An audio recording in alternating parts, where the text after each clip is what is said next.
This is the history of Tate Creek Baptist Church. The church was founded in 1862 by Reverend Ephraim Spratter during the Civil War. Matter of fact, the beginning of the Civil War. And our first building was built in 1862, but it was destroyed by fire. And since it was destroyed by fire, some of the deacons got together and decided to reconstruct another building. In 1916, we spent 56 years in our original building. And the second building that was built in 1916, which is the building that I joined church. My mother used to take me to church. And then I had another lady, Sugar Sanders, William. She lived down there by us, so she went to church every Sunday, and she would take me. And when I converted, found Christ, because Sugar Sanders was the lady that I shook hands with to pray for me. And she did. And my mother, she always would make us mind in church. She always would teach us the right way in church. We wasn't no bad. If we had to be bad, she would take us out and bring us back. We'd sit down and be quiet. So this, you know, I remember that. One thing I can remember back in the day at this particular church, no matter who was in the church, all of the older people in the church, we all looked at them as our parents, even though we had parents, my father, Abraham, and my mom, Rosa, Virginia. But every member, every older person in that church helped raise us. Because whatever they say, like they take us outside, ain't nothing took us outside, bring us back, you know what to do. You set straight. And that's just how the older people was raised, and they raised us that way back in the day. And back then, everybody had a horse and buggy. 1862, 1916. So that was roads and trails all the way through here. Now, Tensas, if you guys came up 59, you know Tensas, and then you get the little river. Right. It's pretty good distance. But back then, it wasn't. Yeah. Because there was roads through the woods. It was like 5 minutes you be in Tensas. They used to walk miles and miles on these roads through the woods to fellowship. From the church. Yeah. And as a matter of fact, the old members used to say, you know, before church started, you could hear them coming to the church, singing hymns, praising God. And they started before they got there. Back in the day, them old ladies, members, they could pitch a hymn. If the men were slow, they'd pray, they would do it all. The Spirit would be there when all the other members got there.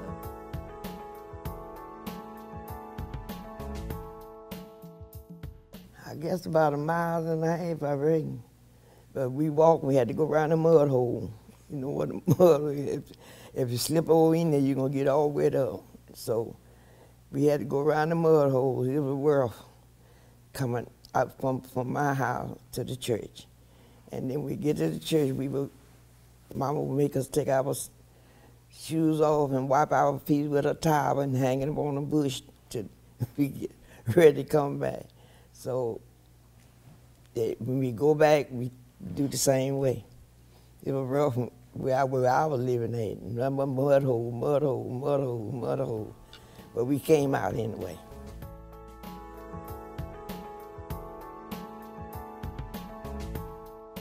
A little boy back off the Alabama River called Turkey Creek.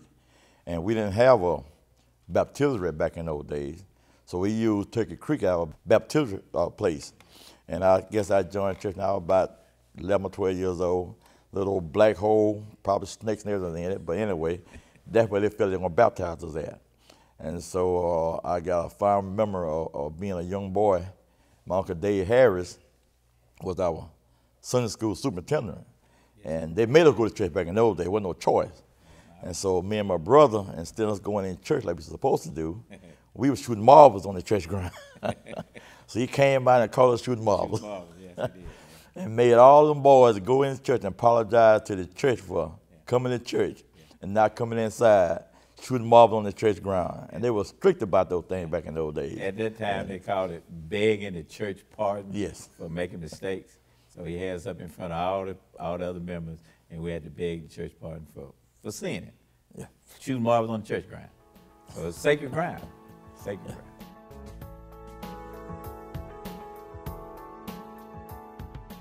when it was cold, we had a big heater in the center of the church. And but it kept the church warm. But when it was hot, we'd have pasteboard boxes, fan, go let the windows up.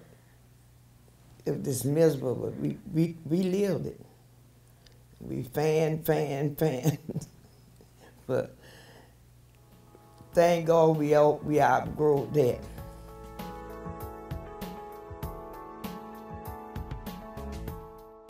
Back when we was young adults, and one thing we used back in those days when somebody died in the community was the towing of the bell. As a matter of fact, we transferred our bell from our original church into this foyer now. We don't use it like you do. When somebody died in the community, they didn't go out to that church and they're towing that bell. Hear that bell tone. They know something happened, somebody died in that community. And that was a sign that everybody would meet up at a certain place. They had a dozen other places to go to, and they would meet up at a certain place, and they'll pray and comfort whoever had passed in that time. But the bell, we got our original bell in our foyer out there, but we don't have the rope hooked to where we can tone it anymore.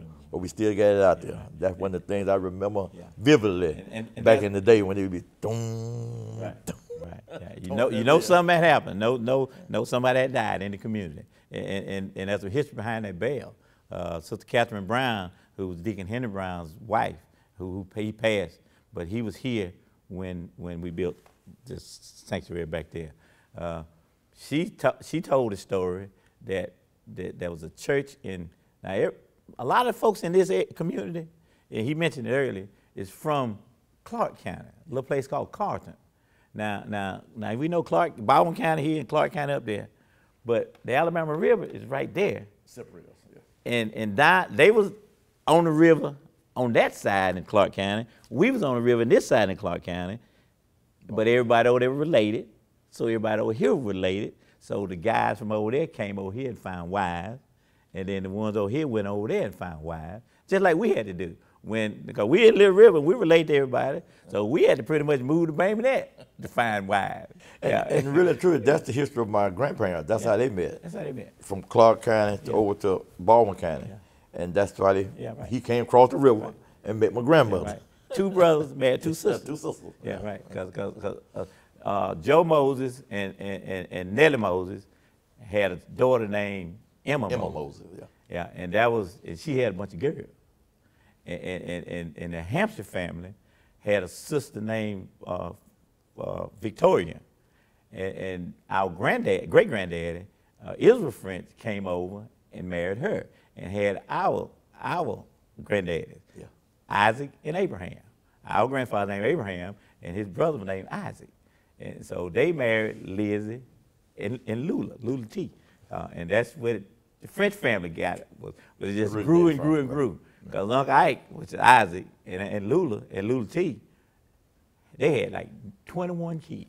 21 kids. Now you have to realize now, back in those days, we farming, sharecropping. Right. So the more you had, the more work you got. More work you had. You can eat. Yeah, right, yeah.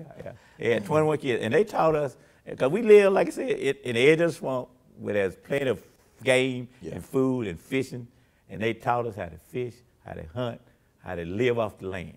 And they had a hard time making that $16 it needed every year to pay those taxes on that land, because that was a lot of money back then. And some of them lost their property because of that. But you know, they used the land to survive, and they fed us well. We was healthy. We was clean.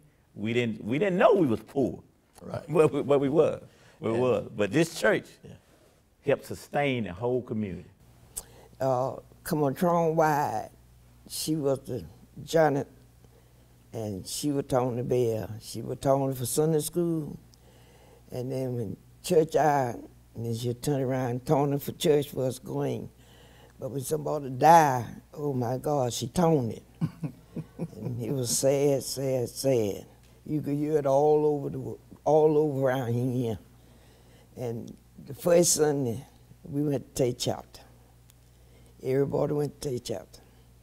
Members, all the members go. Second Sunday, they came to Tate Creek.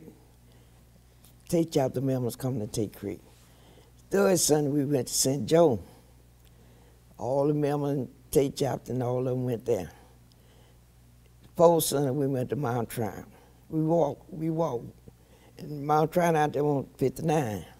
But we had a road to go down through and come out and walk. It wasn't hard for us walking because we were laughing and we weren't having fun. So that's the way they rotate the churches. And the church would be full. It wouldn't be like it is now. It would be full. And we would have a good time. When I was coming up as a young girl, like I said, I remember, like she's saying, all the older ladies and what we learned in church because, like she said, they had to walk everywhere. When I was coming up, I remember the ladies of the church. My auntie was part of that crew, and my mom and some other ones like Miss Hattie Mae and Miss Estelle and all of them. We would be taken to their house. Every month or every 2 weeks, we would go. We learned how to do Bible study. They taught us how to quilt. They taught us how to sew. All the older ladies took the younger girls under their wing, and we had to go, and they taught us how to be young ladies in the church at that time. They taught us a lot of things. One of the things I can remember, I never knew how to crochet, but my mama and my Aunt Lula Pearl, and they always said, "Gal, you ain't gonna get it." But I learned how to sew. I learned how to make quilts, but that crochet, I could never figure out how to do that little needle thing. So I remember that. And you remember when we was down to Miss Isabella July, she had this big stove in the middle of her floor. We would all have to sit around there, and like she was saying, when they learned how to pray, read the Bible, they were actually teaching us how to do Bible study as well back in those days. And also we learned how to get a Pyrex bottle, a big Pyrex Clorox bottle. And make a hat. Yeah. Back in the day, we get the Clorox bottles that you see now, and the ladies would cut the top of it off, and they teach us how to make hats. And that's some of the hats that the older ladies wore back in the day. Right. With crochet. With the crochet. Yeah. And I think that's why we as deacons now continue to be a part of this church because of the tradition, the history of it. Yeah. And the community. And the whole community. And that's why I try to instill my children to be a part of this church.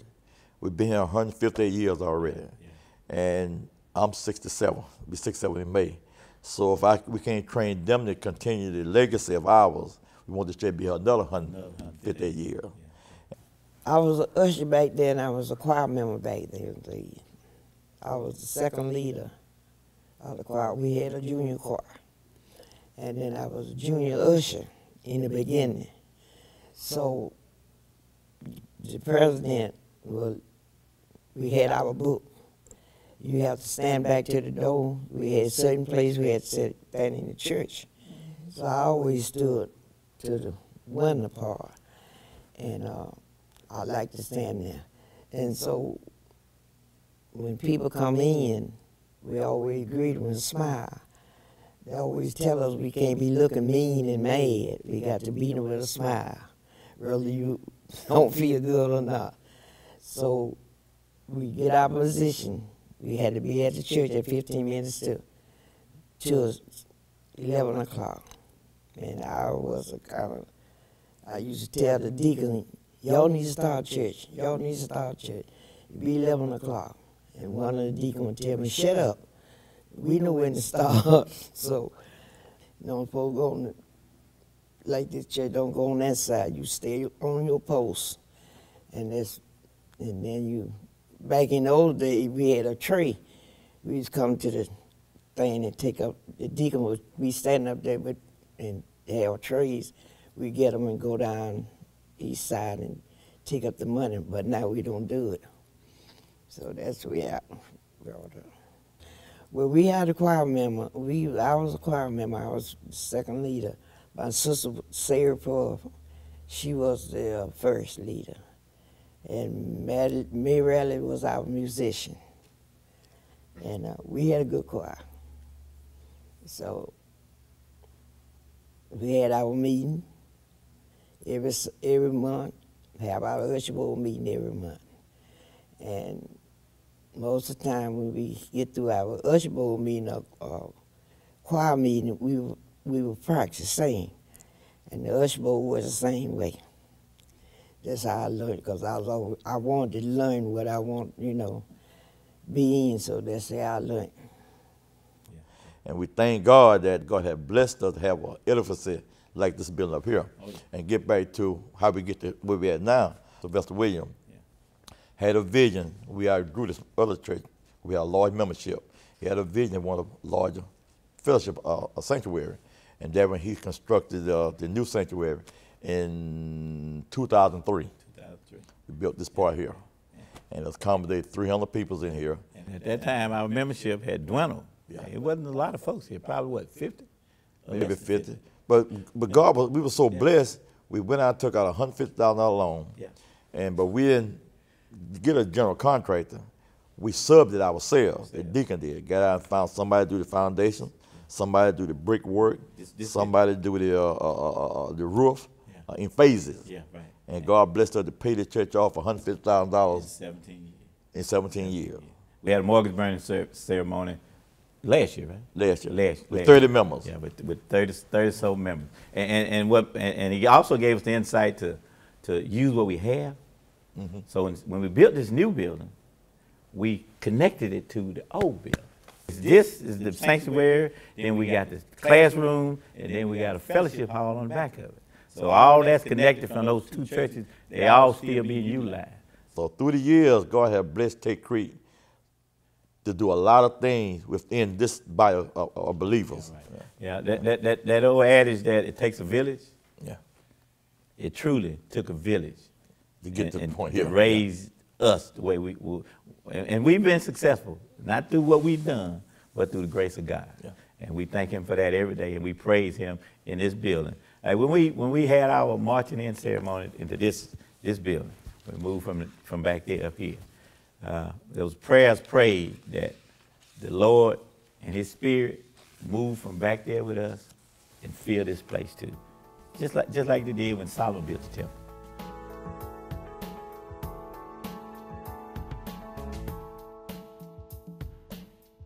Welcome. My name is Pastor James E. Richardson III. I'm the pastor of the Tate Creek Missionary Baptist Church here, and I'm here to introduce the pastor, Sylvester Williams, and I'm here to let him tell you his side of the story as to what pertains to the history of the Tate Creek Missionary Baptist Church. Pastor Williams, why don't you tell us a little bit about the history that you have here with this church? Well, Pastor Richardson has been very interesting in for us me coming here.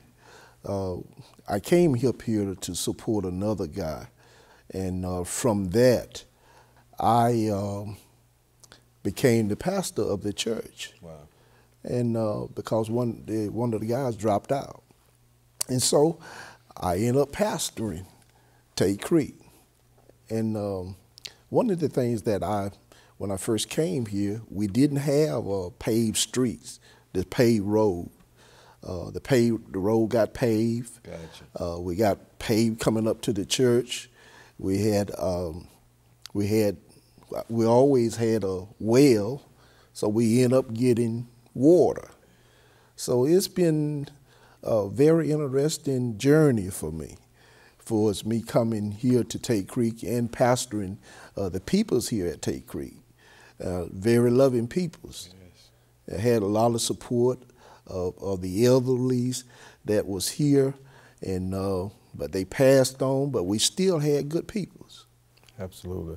So, Pastor, tell us your experience with the people here at Tate Creek, not just as well as, just the individual, as well as your accomplishments here at the church. Well, we felt the Lord had blessed us tremendously. During the years that I was here, we ended up having a summer program. We had a feeding program, and the church was very supportive of that. And even that, the Lord blessed us to get a school down there in Stockton. So we had a big school up down there in Stockton where we presented to the community a summer program. And we also took the kids on trips, and we also fed them lunch, we fed them breakfast, And we kind of babysit for the community sometimes. But we had some great supporters here at the church. Sister Marjorie Andrew, Fanny July, and the current deacons that are here now. We had a lot of support. So, Pastor, tell us how instrumental that Sister Andrews was with you, helping as to building the new edifice that we're actually sitting in now. Well, I'll tell you the story behind that, Pastor. We had someone had broken into the church. Gotcha. Someone had broken into the church. And we came up that Wednesday night for Bible study. And we couldn't get in this church. Oh, wow. We tried all the doors. We tried windows, but we just couldn't get in the church. And so we all were standing outside praying. And when we got ready to leave, the Lord said, "This is where I want you to build my new sanctuary." So all of us, Sister Andrews and the officers of the church and all of us was here together. And I drove a stake in the ground right there that night. And that is the results from the vision that God has given us for this church and for the peoples in this community. When we called you, when I called you back last year, back in March, how did it feel to know that the vision God had given you the vision had been paid off, whereas we were able to take a 30-year mortgage and God allowed us to pay it off in an amount of 17 years? How did that make you feel, for as you seeing your vision come to life? Not only your vision come to life, but knowing that vision is debt-free. Well, one of the things that I was thinking about was that God had sent another man that had a vision. And all of the vision that we have come from God. Right. And they interact with each other. And so I was very excited to hear that God had sent a man that had another vision for where we left off at, to pay off the church and burn the mortgage. I was very excited and very impressed of your vision for the church as well. Pastor Richardson, the pastor of Tate Creek Missionary Baptist Church. Yes, sir.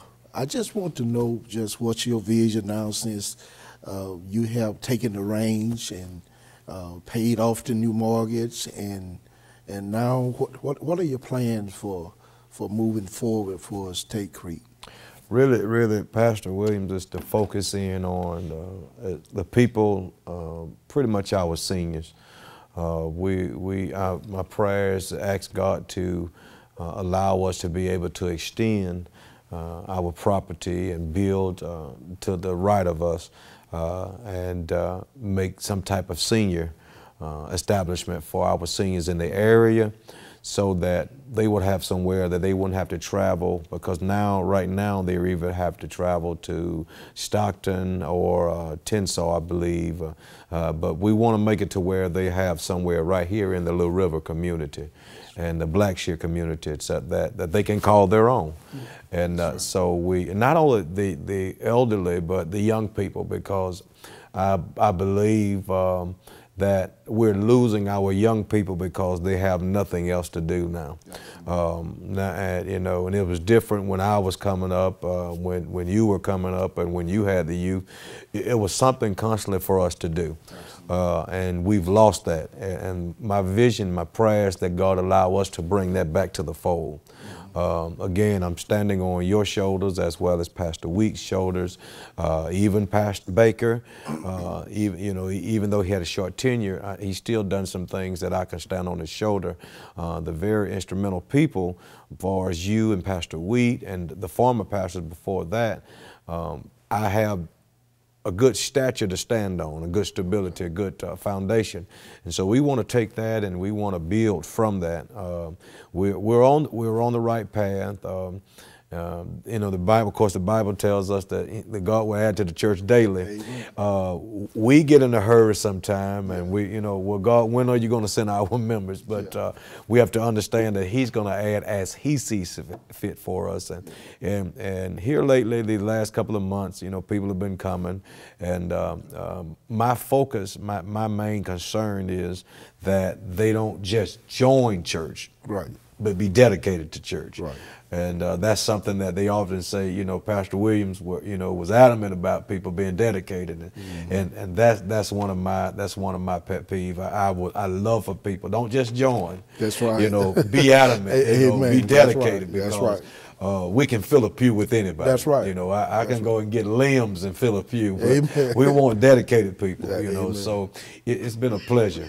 And Pastor, I just thank God, you know, for you taking this time out to come and share with us here in Blackshear, and doing this interview with us. Yes. To, you know, give us your outtake on the history from your point of view and the members that you had at Tate Creek, and allow me to express my little 2 years here, my little tenure. But I look for more. I look for more great years to come. Yes. As we're getting ready to celebrate 158 years, 158. I thank God that He has allowed us to be here. Amen. So, Pastor, I want to thank you for allowing me to come and sit down with Yes, us. sir. Thank you so much. And I want to thank you for giving me the opportunity Absolutely. to come and share some things with you as well. It was my pleasure. Thank you, Pastor so much. Richardson. Thank you. To close things out, in our 158 years, we have had approximately 21 pastors here. In the last 38 years, we have had 3. It's a blessing. 3 years. And that's Reverend Williams, Reverend Darrell Baker, and our current pastor, Reverend James Richardson. And they've been instrumental in the last 38 years of keeping this here fellowship going in Jesus Christ's name.